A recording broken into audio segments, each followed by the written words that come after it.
Shalom Bapak Ibu Saudara yang terhormat, Ibu Direktur Jenderal Bimbingan Masyarakat Kristen, Direktorat Bimas Kristen Kementerian Agama RI, Ibu Dr. Jane Mary Tulung, Magister Pendidikan. Ya.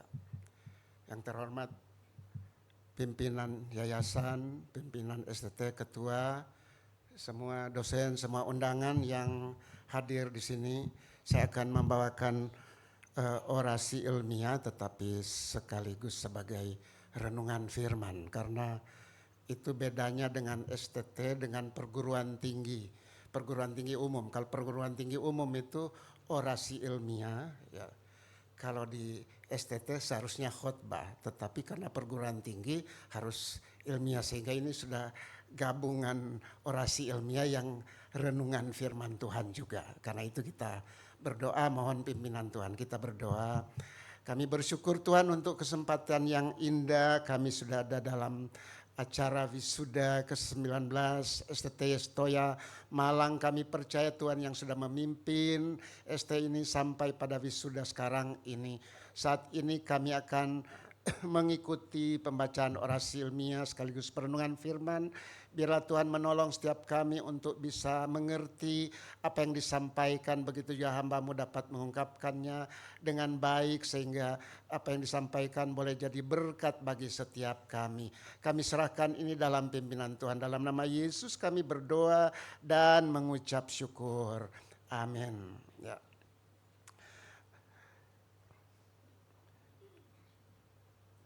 Ya, mengingat waktu yang tidak panjang, jadi tidak akan saya baca lengkap yang orasi ilmiah.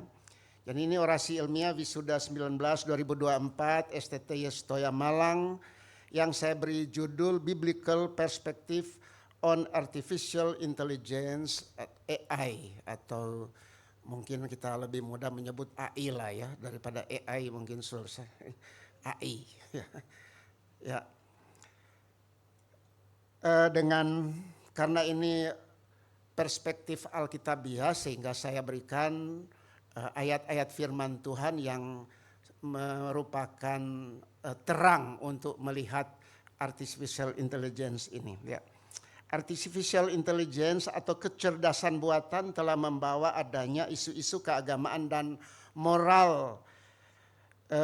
Seorang peneliti dalam program doktoral namanya Simeon Koo, kalau dia melihat seperti mengancam ini artificial intelligence, sehingga dia menganjurkan supaya para teolog harus mengerti dampak ini dan mulailah menyiapkan sumber daya teologis yang berguna untuk mengatasi isu-isu tersebut sebagaimana mestinya.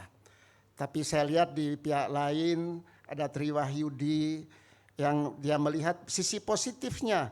Menurut dia sebenarnya AI kalau kita bisa manfaatkan dengan baik itu kita dapat bekerja sama, manusia dapat bekerja sama dalam membuat keputusan yang tidak terlalu dipengaruhi oleh nilai-nilai pribadi.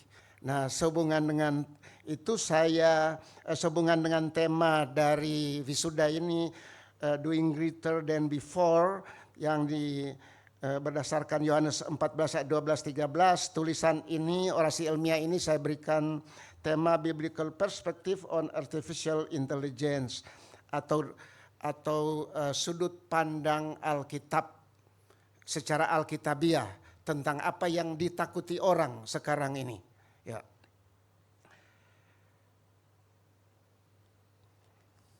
Nah, Perguruan Tinggi Keagamaan Kristen di Indonesia, PTKKI, itu nomenklatur yang kita biasanya sebut STT.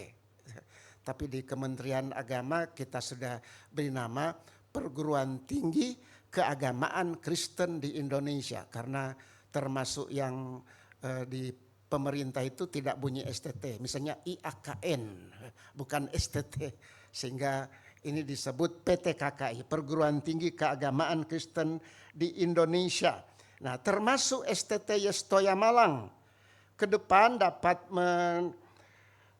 ke depan itu dapat melakukan lompatan-lompatan akselerasi atau percepatan mutu, baik secara institusi maupun program studi atau prodi yang diselenggarakan ketika memanfaatkan AI dengan baik dan benar, sehingga proses apapun dilakukan akan secara signifikan itu efektif dan efisien, karena AI cirinya adalah percepatan.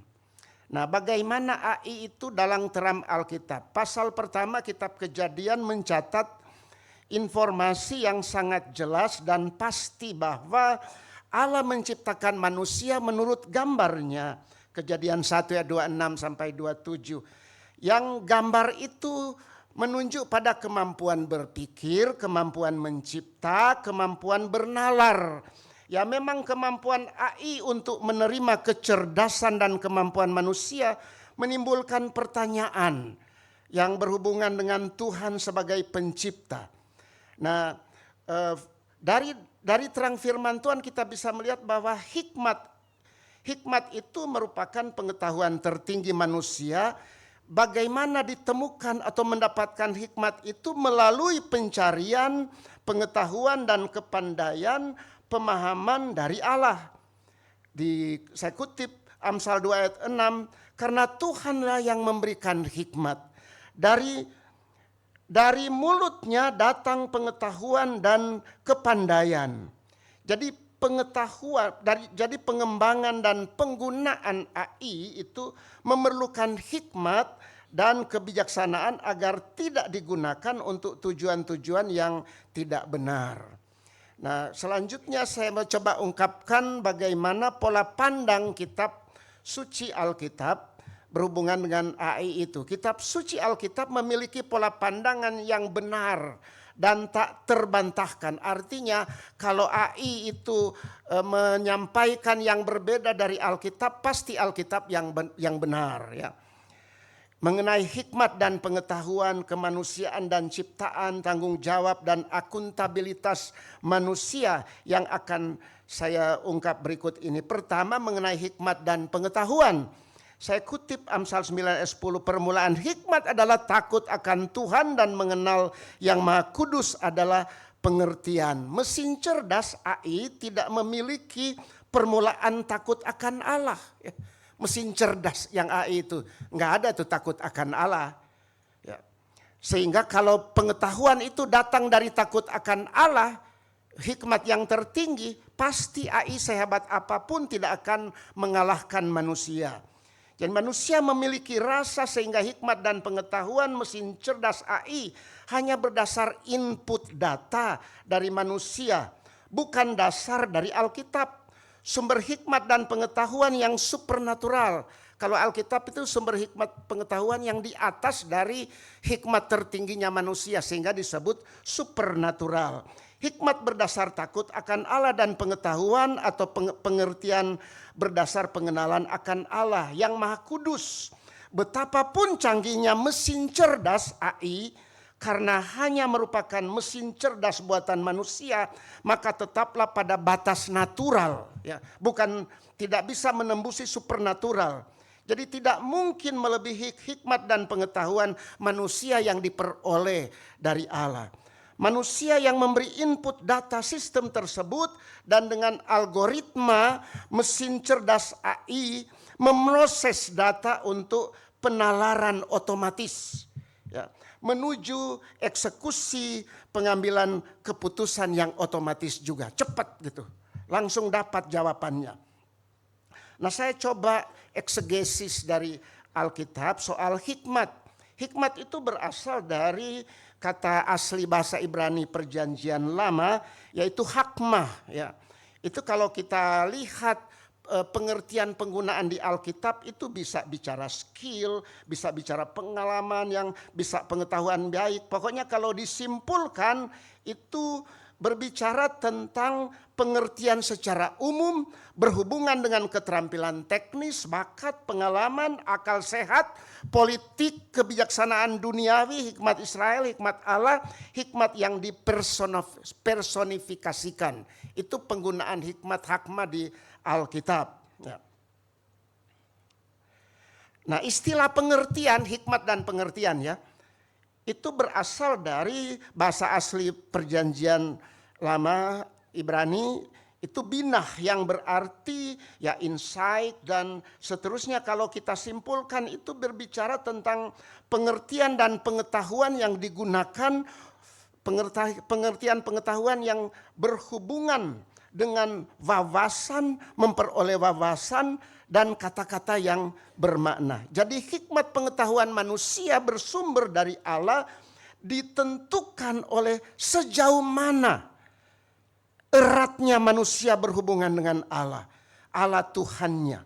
Sedangkan hikmat dan pengetahuan otak mesin cerdas AI itu berasal dari manusia. Ya, jadi sangat berbeda. Nah, ada kekhawatiran katanya AI lebih hebat, lebih pintar dari manusia, maka nanti manusia akan kehilangan kerjaan, kehilangan segala macam. Oh, itu terlalu menakut-nakuti. Kalau kita orang beriman, hikmat Allah jauh lebih tinggi dari hikmat manusia. Hikmat Allah supernatural, hikmat manusia natural. Ya. Kemudian yang kedua, saya coba mengungkapkan tentang kemanusiaan dan ciptaan dari terang Alkitab. Saya kutip, disebut begini, jika aku melihat langitmu, buatan jarimu, bulan dan bintang-bintang yang kau tempatkan, apakah manusia sehingga engkau mengingatnya? Apakah anak manusia sehingga engkau mengindahkannya? Namun engkau telah membuatnya hampir sama seperti Allah dan telah memahkotainya dengan kemuliaan dan hormat. Engkau membuat dia berkuasa atas buatan tanganmu, segala-galanya telah kau letakkan di bawah kakinya. AI adalah ciptaan manusia, bukan ciptaan Allah. Karena itu berbeda dengan manusia. AI bukan tercipta menurut gambar Allah, manusia tercipta menurut gambar Allah. Manusia diciptakan menurut gambar Allah yang merupakan salah satu bagian ilmu. Jadi AI itu merupakan salah satu bagian dari ilmu komputer yang membuat agar mesin komputer dapat melakukan pekerjaan seperti dan sebaik yang dilakukan oleh manusia. AI itu sebagian dari computer science yang mempelajari sistem komputer yang berintelijensi, yaitu sistem yang memiliki karakteristik berpikir seperti manusia. AI merupakan kemampuan mesin untuk meniru kecerdasan manusia. Ini mencakup berbagai teknik, metode yang memungkinkan komputer untuk memahami, belajar, dan mengambil keputusan berdasar data yang diberikan. AI itu merupakan alat teknologi informasi dan komunikasi yang biasa disebut TIC, canggih, yang mengubah baik sifat kebijaksanaan manusia dalam birokrasi maupun struktur birokrasi. AI juga merupakan pemodelan dan kecerdasan manusia yang diterapkan dalam suatu mesin untuk pembuatan mesin cerdas. Aplikasi kecerdasan buatan manusia itu, kalau aplikasi kecerdasan buatan itu basis pengetahuan, berisi fakta-fakta, teori, pikiran, dan hubungan antara satu dan yang lainnya, dan juga membutuhkan motor intelligence, yaitu kemampuan menarik kesimpulan berdasar pengalaman memanfaatkan teknologi, khususnya teknologi informasi sebagai medianya.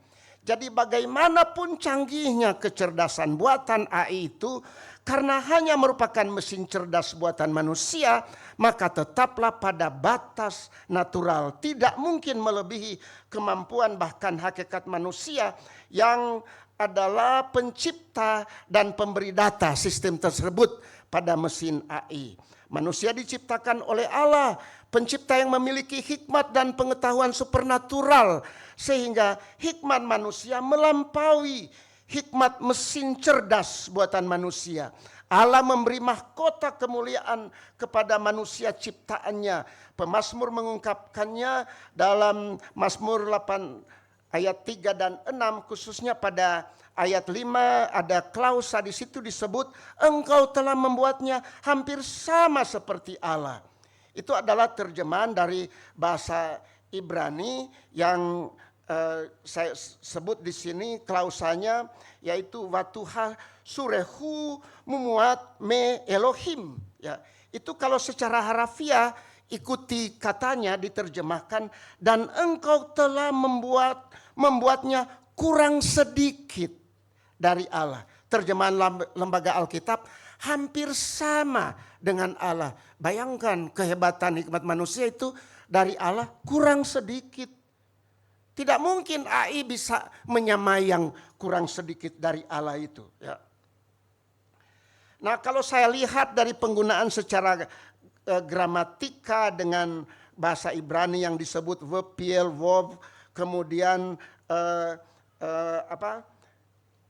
menunjukkan gramatika yang piel itu intensif. Ya, penggunaan bahasa Ibrani itu ada degree-nya, ada simple, intensif, kausatif gitu. Nah, ini intensif, lebih di atas yang simple. Artinya manusia itu ketika diciptakan, itu diciptakan begitu intensif oleh Allah, begitu hebat, tidak sembarangan.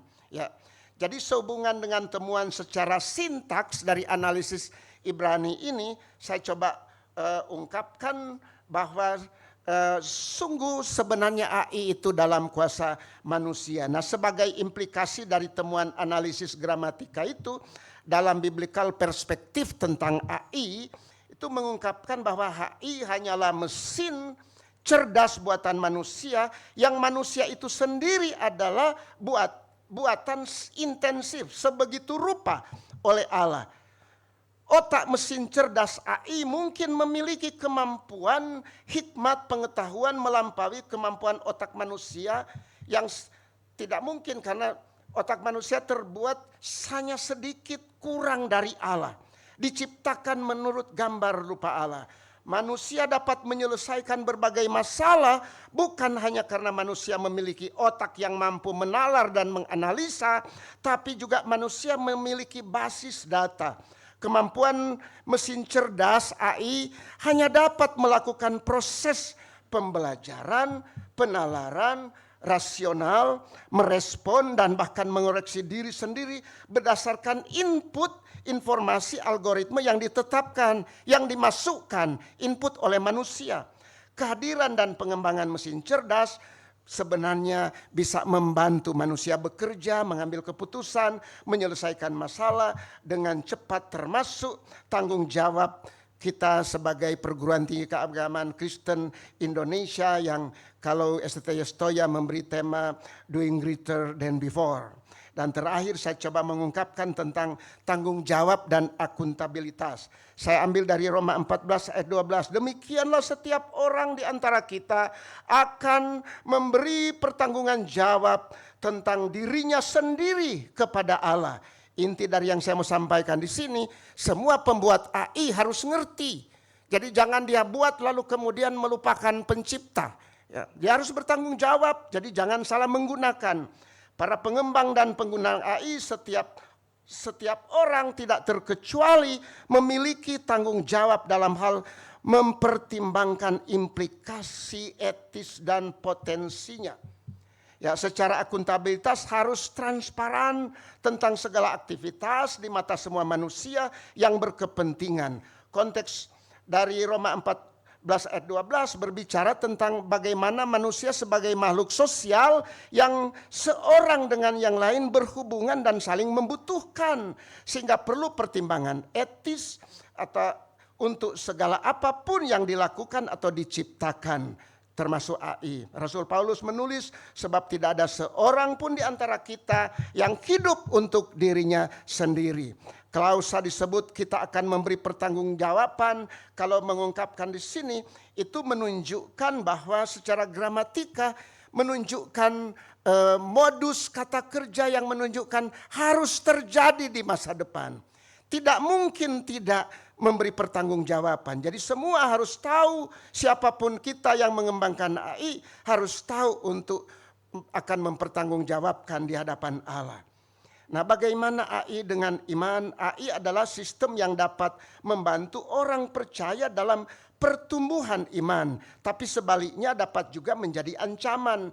AI dan iman berhubungan dengan hidup manusia sekarang dan menuju kesudahan segala sesuatu di masa depan. Karena itu perlu memperhatikan saran Simeon Hu yang katanya, baiklah para teolog coba menyediakan apa yang bisa diterima oleh masyarakat umat warga Kristen, bagaimana bisa menerapkan AI ini supaya terhindar dari dampak yang mengancam itu. Sebagai terakhir, implikasi dalam kekristenan dengan bagaimana biblical perspektif terhadap AI itu. Aplikasi AI begitu banyak dan terus diciptakan, itu dapat membantu dalam program pengajaran iman, penyusunan dan penyampaian materi khotbah, chatbot rohani, dan pengelolaan pelayanan lainnya. AI memiliki potensi besar dalam kajian teks Alkitab sehingga sangat menolong para hamba Tuhan dalam pelayanan. AI dalam perspektif biblika dilihat sebagai alat atau sistem buatan manusia yang tujuannya untuk otomatisasi, mempercepat kerja manusia, penyelesaian masalah, mempercepat penyelesaian masalah dan mempercepat pengambilan keputusan. Sebagai implikasinya, perguruan tinggi keagamaan Kristen Indonesia seperti halnya STT Yestoya, begitu juga gereja-gereja dan lembaga-lembaga gerejawi, sudah waktunya untuk mulai mengidentifikasi dan menetapkan jenis aplikasi AI sesuai untuk digunakan sesuai konteks pelayanan setempat. Nah, kita perlu informasi tipe-tipe AI yang sekarang ada yang disebut reactive AI, kemudian ada yang disebut limited memory AI, dan kemudian ada lagi yang theory of mind, lalu ada lagi self-aware AI. Setidaknya kalau lihat itu, cobalah identifikasi mana yang bisa berguna untuk gereja, untuk STT, dan untuk lembaga-lembaga gereja. Itu orasi ilmiah sekaligus renungan firman Tuhan yang saya sampaikan untuk kita semua, kiranya menjadi berkat. Tuhan memberkati. Terima kasih. Kepada Bapak Dr. Arnold Tindas, Magister Teologi, dimohon untuk ke tengah panggung dan menerima cindera mata yang akan diserahkan oleh Ketua Sekolah Tinggi Teologi Yestoya Malang, Bapak Dr. Samuel Sianto, Magister Teologi.